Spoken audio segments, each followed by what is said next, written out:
Hi, and welcome to this lesson on trigonometry. Today we'll be covering the foundation of trigonometry. So these are the very basic things you need to know in order to start learning trigonometry. And so these are 5 things that I've listed, and after that you can do advanced stuff with trigonometry. So let's start with angles first before we head into trigonometry. So let me try to import this protractor here. No, not this. Hit this one. Yeah. So this is a protractor, right?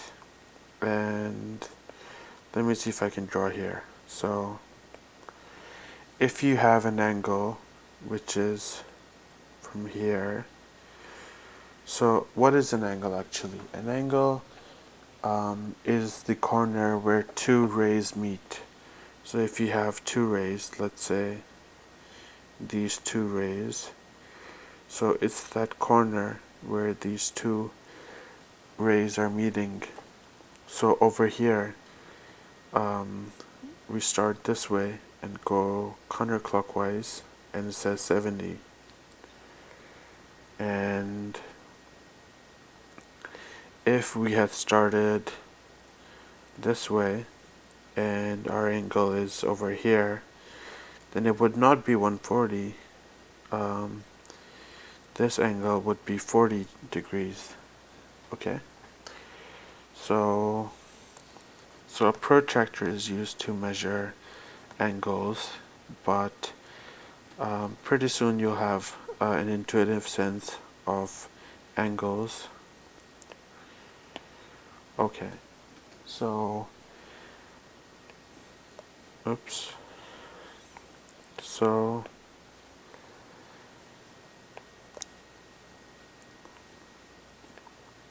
one circle is 360 degrees. So if you start here and you go one full circle, that is 360 degrees. So naturally, if you were to go halfway, you would divide 360 by 2, and this would be 180 degrees, right? Likewise, if you only go a quarter of a way to a circle, then that would be 90 degrees.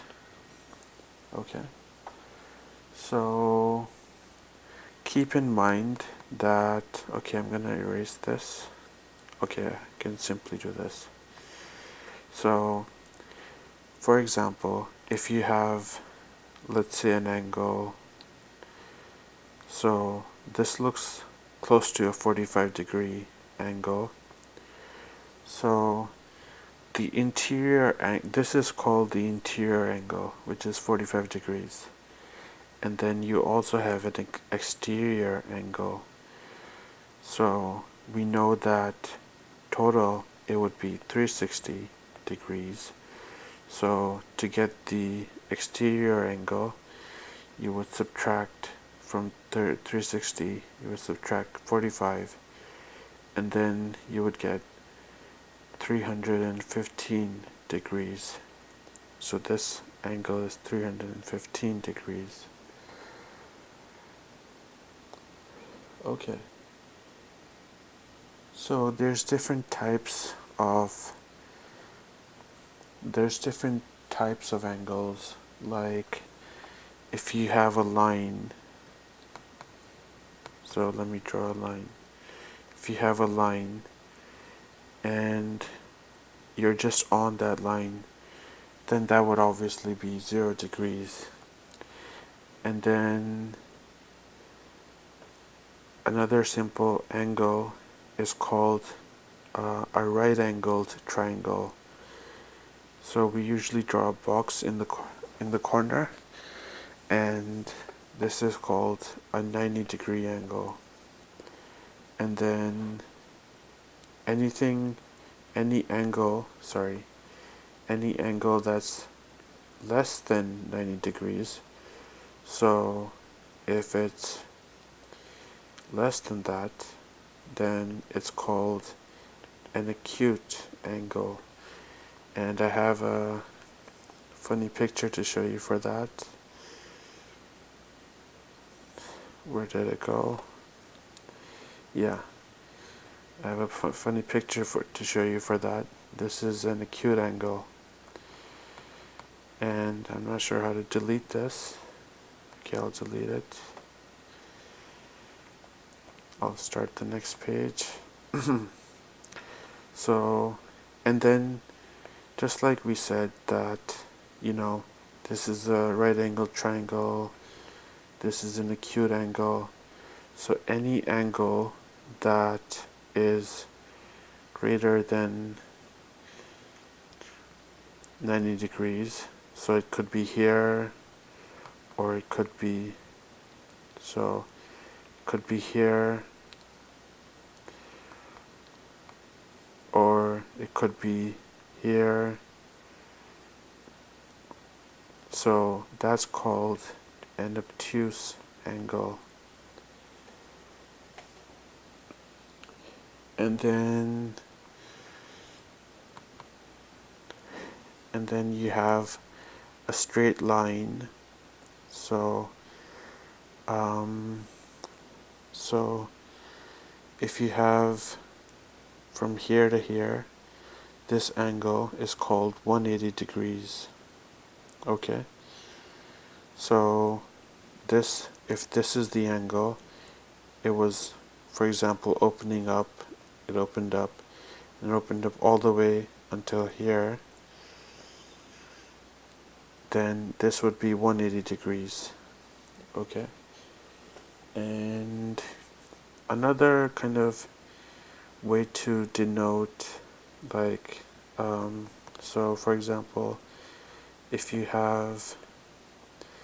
this is your line and then it went all the way around, so this is how you can say that it's a 360 degree angle. So the ray rotated a full circle and it's a 360 degree angle.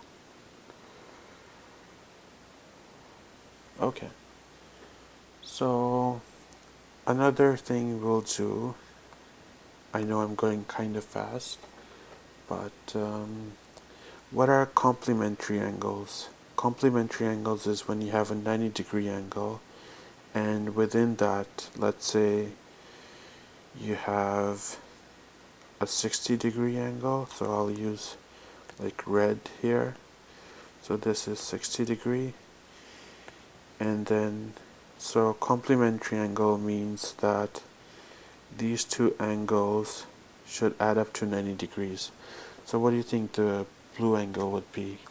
So total it's 90 degrees, and then the red angle is 60, so the blue angle would be 30 degrees. And just like that, we have supplementary angles. So if this straight line is 180 degrees, and then you have, I'll draw this in blue, or I should do the red first. So the red arrow goes only up until here, and it says 110 degrees. So what would the blue angle be, which is only from here to here? I should have drawn it the other way, it doesn't matter, but this would be 70 degrees. So these are called supplementary angles. So let's see what else I have to. Yeah, so an angle is basically just like I was showing you on the protractor, right? An angle could be measured like this, and you could say it's 10 degrees. What happened to my computer? I hope. Yeah. So this is 10 degrees, you know, and you could have it in any way, any orientation, but it's the convention which we call the standard measure is when you have this x and y.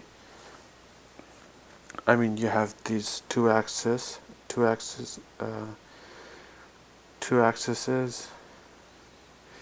I'm not sure what's the right word. I'm not sure what the right word for plural of axis is, but so standard measure is when you start from here and then you go counterclockwise. I'll say that again. So standard measure means if you have any angle, let's say you have to draw a 45-degree angle, then you would always start from here and go counterclockwise, and then you would draw 45 degrees. Okay? Right? So that's standard measure. So going this way would be positive, and if you have, let's say, negative 45 degrees, then it would go this way, and this would be 45 degrees. So what else?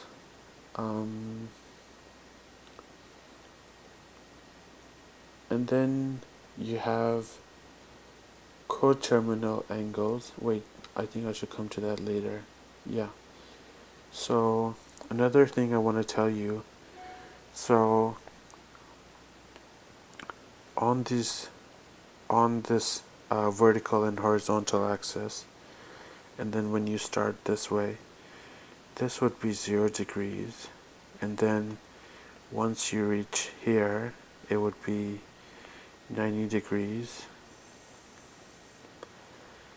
So 90 degrees when you reach here, and then 180 degrees when you reach here, and then 275 270 degrees when you reach here, and then 360 degrees when you go here, and you just keep going counterclockwise. So to build on top of that concept, what would be 400 degrees?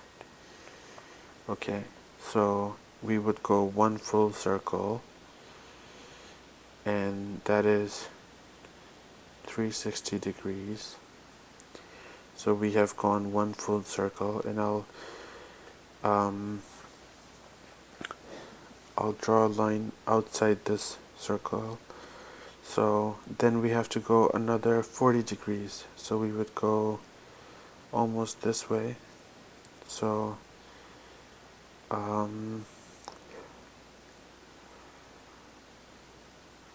so this would be 400 degrees. So coterminal angles are when you have two different angles that lie on top of each other. So in this case, 40 degrees and 400 degrees are right on top of each other. So these are coterminal angles, but the notation is not that important as long as you understand what's going on. And let's see what else is on the list. I kept going forward without checking off our checklist. Yeah, so actually that is everything that we have to do for angles. So actually a check mark might be better. So next we are going to cover triangles. Okay, so now I'm going to give you the definition of trigonometry. So trigonometry is a Greek word. Trigono means triangles, metron means measure. So early mathematicians found ways to calculate the angles and sides of triangles. So if you have if you have like x, y, and z, and then you have alpha, beta, and theta, okay, then there's nothing to worry about. But with the goal is to be able to find any angle and any side with the least given information possible. So that's what we're going to learn how to do that in trigonometry. And so we're going to start off with a simple kind of triangle, which is the right angled triangle. So so right angled triangle means this is 90 degrees, okay? So what is the first thing about this? I want to teach you the Pythagorean theorem. So let's call the hypotenuse h, and let's just call this a and b, okay? So the Pythagorean theorem states that the hypotenuse squared equals a squared plus b squared. This only works if a triangle is right angle, okay? So one example of this could be find the hypotenuse when a equals 1 and b equals 1, okay? So we do 1 squared plus 1 squared equals h squared.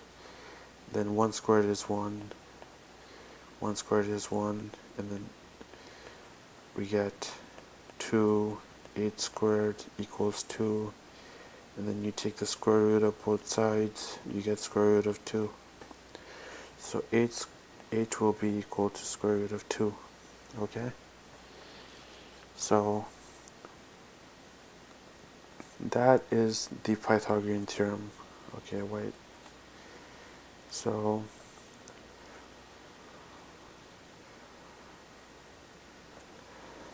okay.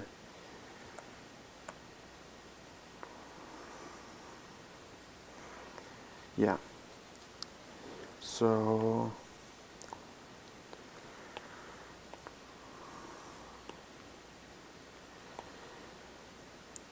yeah, that is the Pythagorean theorem.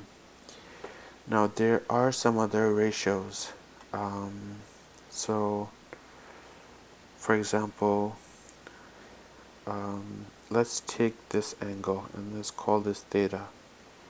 Okay, so now I'm going to talk about sine, cosine, and tangent. So sometimes people call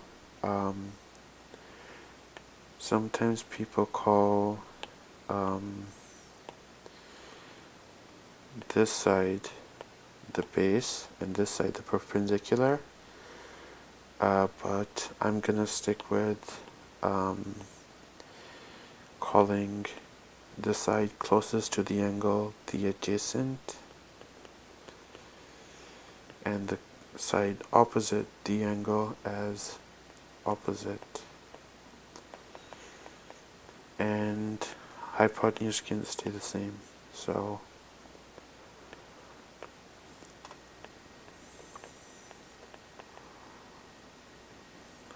oops, okay. So there is a simple acronym that helps you remember the ratios. So it's called sqrt. That means sine is opposite over hypotenuse. Cosine is adjacent over hypotenuse. And tangent is opposite over adjacent. Okay? So far so good. And there are also these things called reciprocal trig. So that is when you take like h over o, or like h over a, and then a over o. So this would be cosecant theta. As you've noticed, I've flipped the reciprocal upside down. And then for cosine, it would be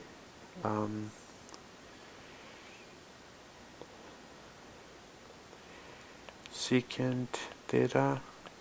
And then for tangent, it would be cotangent theta.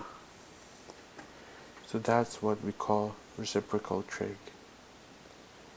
Now, let's see how far we've come. Yeah, we have finished triangles. Next is graphing. So let's see. Let's draw the graph of let's draw the sine graph, okay? So I'm gonna draw it really big. So I don't think this is a straight line.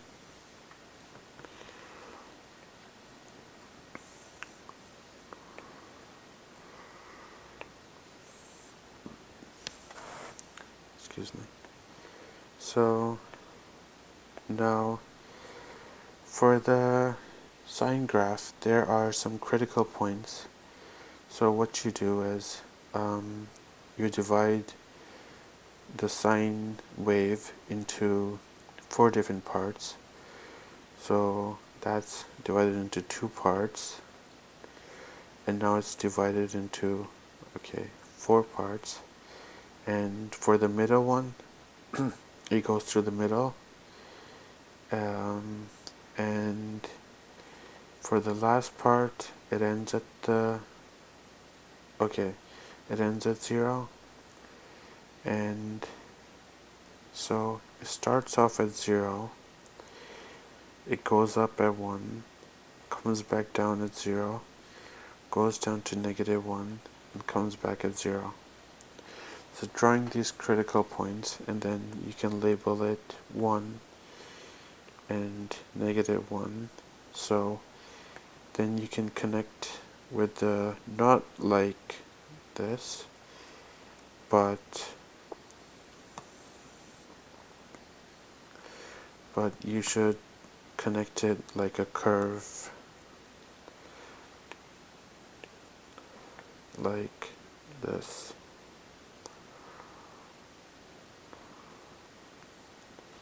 And keep in mind, it's important to draw these arrows because a sine graph keeps continuing before x equals 0 and after 360 degrees. So on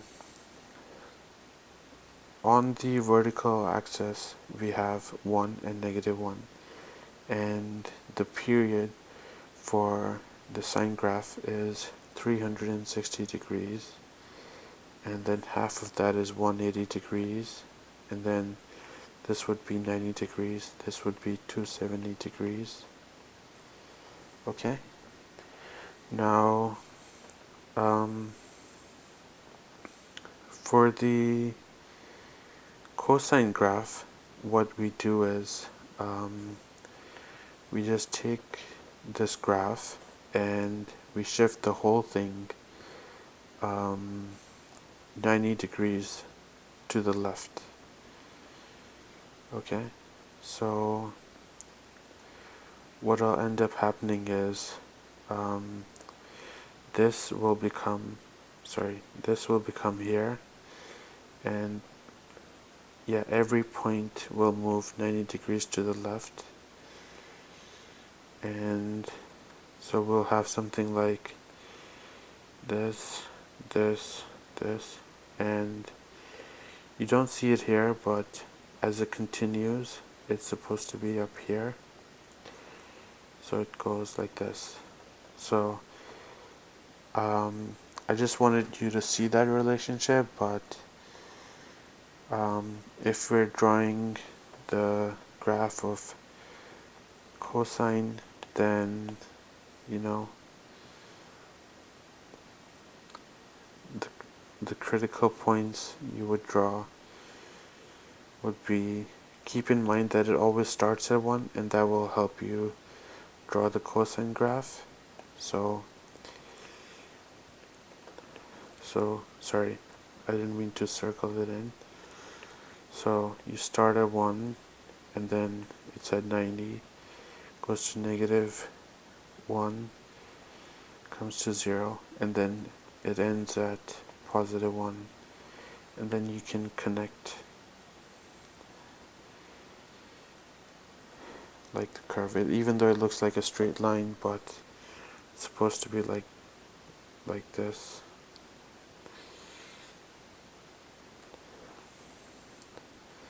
So that's the graph of a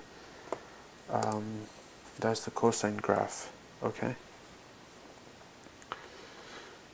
and the last graph is a tangent graph. So let's see.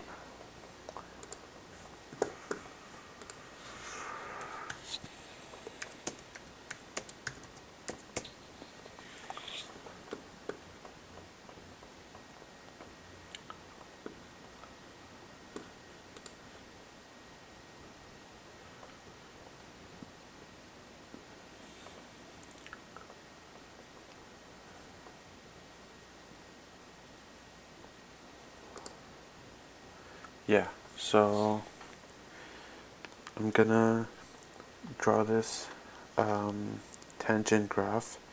So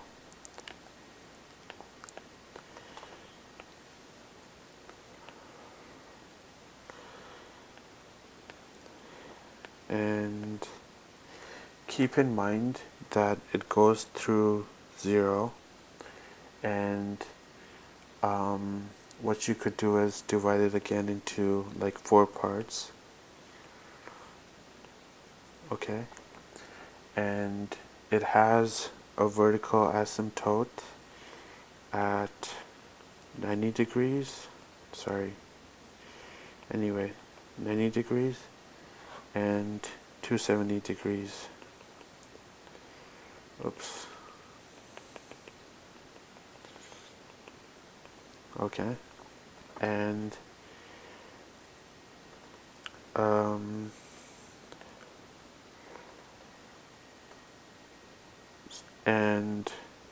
it goes, it's 0. It has it's y equals 0 at x equals 0, as in it goes through the origin. So let me just label my angles first. So 90, 180, 270, and then 360. And it also goes through 180 degrees, and it also goes through 360 degrees.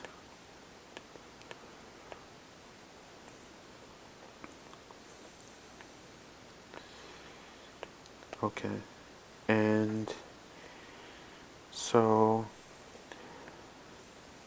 if the vertical asymptote is at 90 degrees, then at negative 90 degrees it will also be a vertical asymptote. So what you do is you draw kind of like the function, what was it again? Was it x cubed? No, 1 over x. It's kind of like the function 1 over x. So so you draw this part, and then you see that it keeps repeating after the vertical asymptote. So it gets close to the vertical asymptotes, but it doesn't touch. So that's the that's the 10 graph. So that's what I wanted to cover for graphing.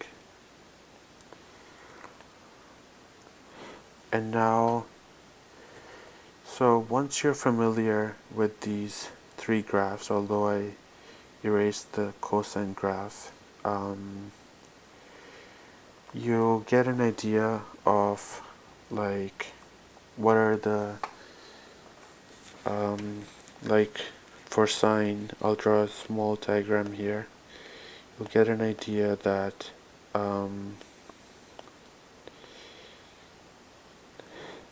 at 0 degrees it's 0, at 90 degrees it's 1, at 180 degrees it's 0, 270 degrees it's negative 1, and 360 degrees it's 0.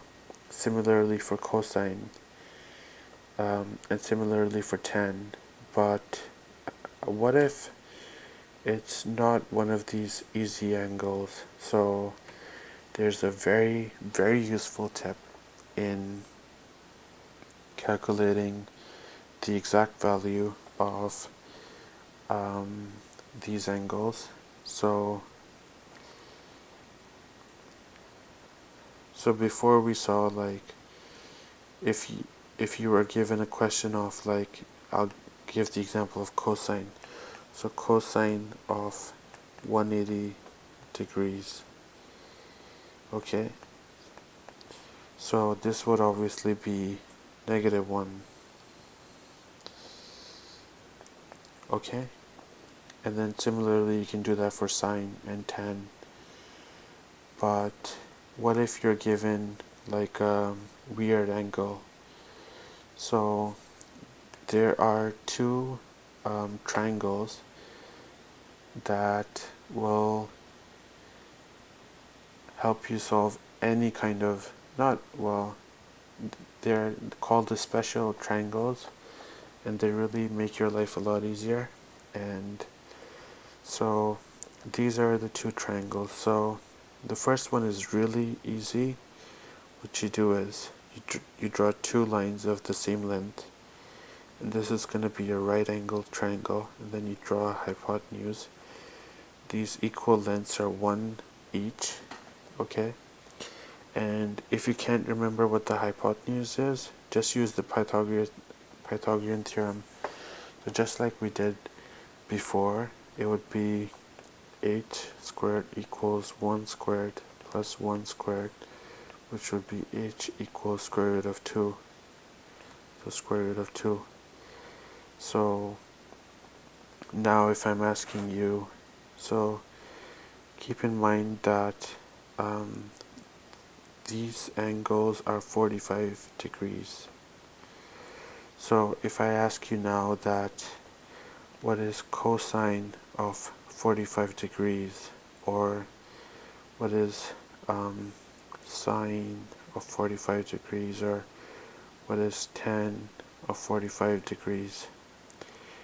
So from SOHCAHTOA you know that it's going to be opposite of our hypotenuse, adjacent over hypotenuse and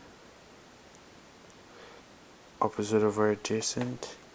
So sine of 45 degrees, you take this angle and opposite that is 1, so opposite would be 1, and hypotenuse is square root of 2, and that gives you the exact value of what sine of 45 degrees is. And similarly for cosine of 45, adjacent is 1 and hypotenuse is square root of 2, so you found that as well. Tan of 45 degrees, opposite over adjacent, 1 over 1, which is equal to 1. Okay, and there is another triangle. So this one is called the 30-60 triangle. So what I'll do is I will make room here.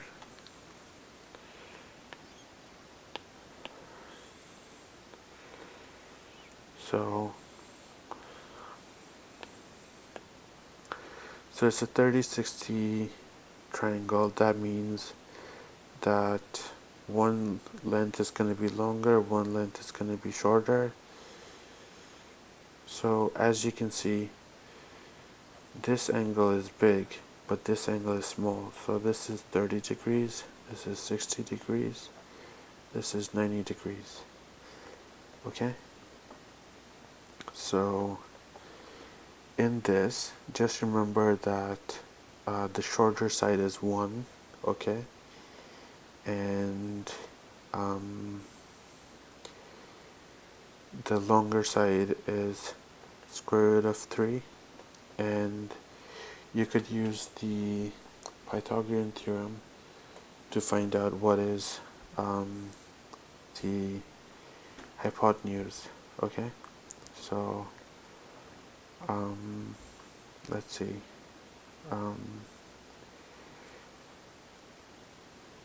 So anyway, you know how to do Pythagorean theorem. It will come up to square root of 2.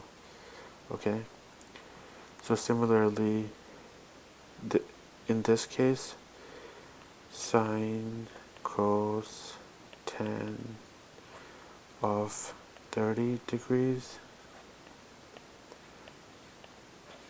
and sine, cos, tan of 60 degrees, you'll be able to find that so easily. So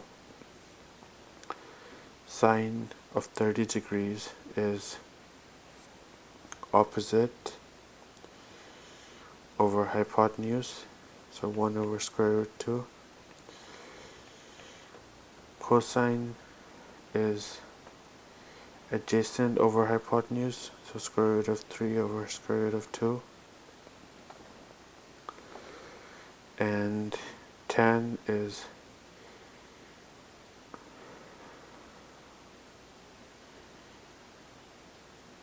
opposite over adjacent, so 1 over square root of 3.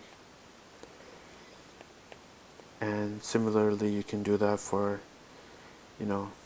these angles.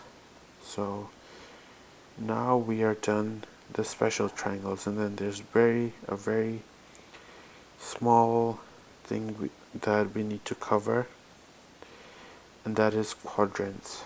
So quadrants means that, you know how we were doing, like in this case we were doing like standard measure. So quadrants basically is that, let me make it neat. No.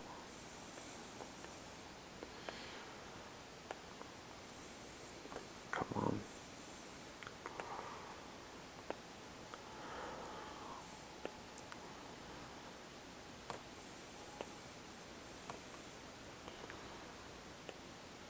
Okay. So quadrant basically means that there are 4 quadrants in this. This is the first, second, third, and fourth. okay? And some ratio, like the sine, cosine, tan, they're going to be sometimes positive and sometimes negative in each one of these quadrants. What that means is, in this one, I'll call this A, because all of the, whether sine, cos, or tan, they're all going to be positive, okay? And an acronym I use is a small teacup. So a small t cup. So this means all the angles are going to be positive. This means sine is going to be positive. This means tan is going to be positive. And this means cosine is going to be positive. So sine of an angle, like let's just say if it's 290 degrees, right? So this was 270 and this is 20 more, so 290 degrees. And if we're taking the sine of an angle of 290 degrees, then it will be negative because only cosine is positive here. And similarly with tan of 290 degrees will be negative because it falls in the cosine quadrant. So that is what I wanted to cover for now, and then this thing might not make much sense right now, but it's very useful for slightly more advanced topics. So thanks for sticking with me for this video, and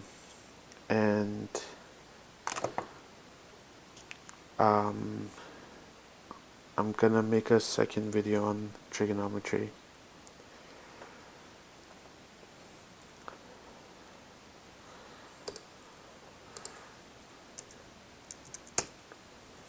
Where's the